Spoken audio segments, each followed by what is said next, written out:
Oke, baik, terima kasih atas kesempatannya.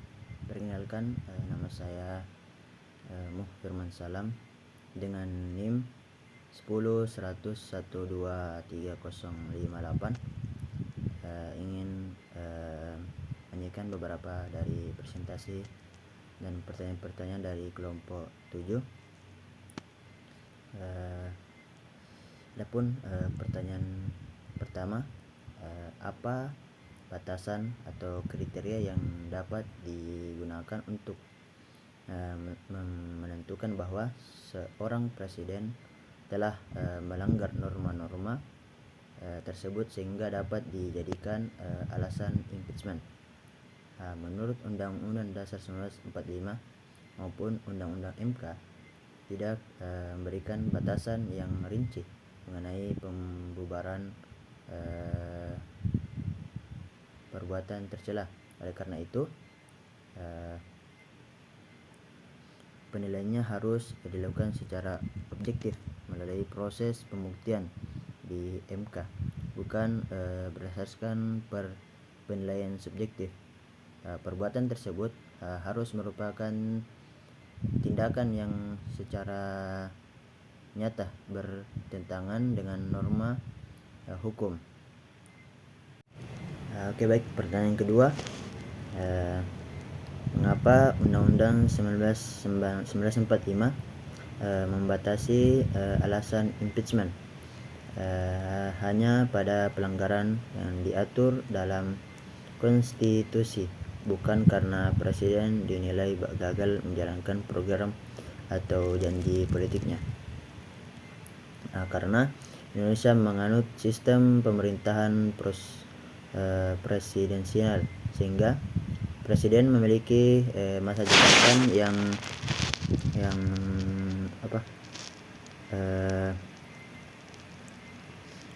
masa jabatan yang tetap dan tidak dapat diberhentikan hanya karena kehilangan dukungan politik atau dianggap gagal memenuhi janji politik. Dalam pasal 7A Undang-Undang 1945 membatasi alasan impeachment hanya pada pelanggaran tertentu agar tidak disalahgunakan sebagai alat politik dan tetap menjamin stabilitas pemerintahan. Oke, baik, dari pertanyaan ketiga, mengapa keputusan akhir tetap menjadi kewenangan MPR meskipun Mahkamah Konstitusi telah menyatakan bahwa presiden dan atau wakil presiden terbukti melakukan pelanggaran.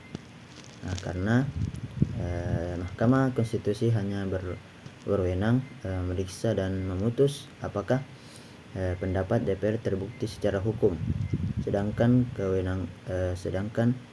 kewenangan memberhentikan presiden merupakan kewenangan konstitusional MPR sebagaimana diatur dalam pasal 7B ayat 7 Undang-Undang 1945. Dengan demikian, terdapat pembagian fungsi antara aspek hukum MK dan aspek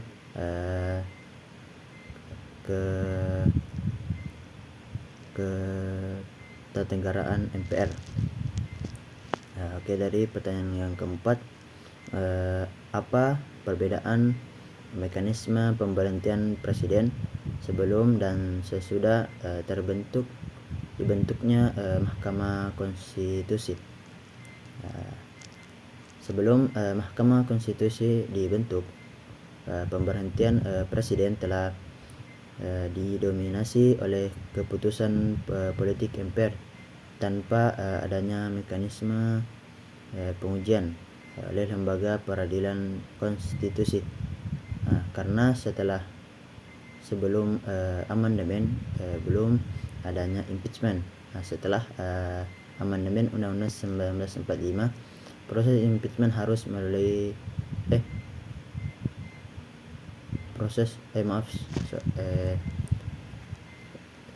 proses impeachment harus melalui DPR, Mahkamah Konstitusi, dan MPR sebagaimana diatur dalam pasal 7A dan pasal 7B Undang-Undang 1945. Baik, pertanyaan kelima itu,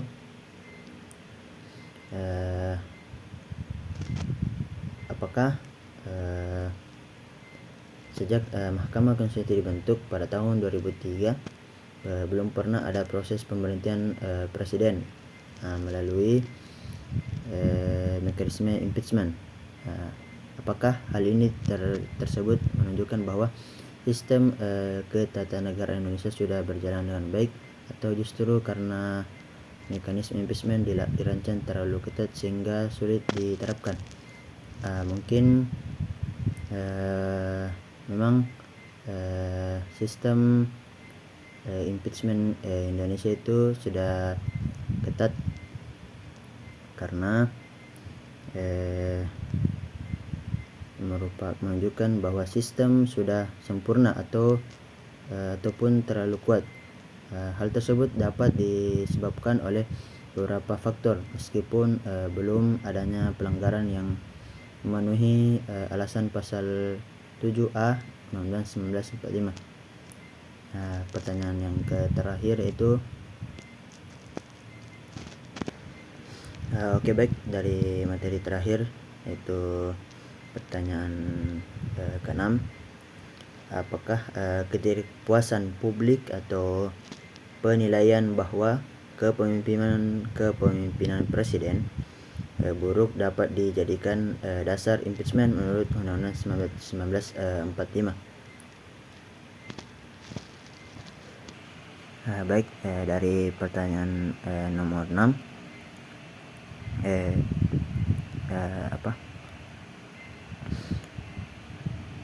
apakah ketidakpuasan publik atau penilaian bahwa kepemimpinan presiden buruk dapat dijadikan dasar impeachment menurut Undang-Undang 1945? Mengapa? Jadi itu jawabannya mungkin bisa saya jawab ialah pasal 7A Undang-Undang 1945, impeachment hanya dapat dilakukan apabila presiden terbukti melakukan pelanggaran yang telah ditentukan dalam konstitusi, seperti pengkhianatan terhadap negara, korupsi, penyuapan, tindak pidana berat lainnya, perbuatan tercela atau tidak lagi memenuhi syarat sebagai jabatan. Mungkin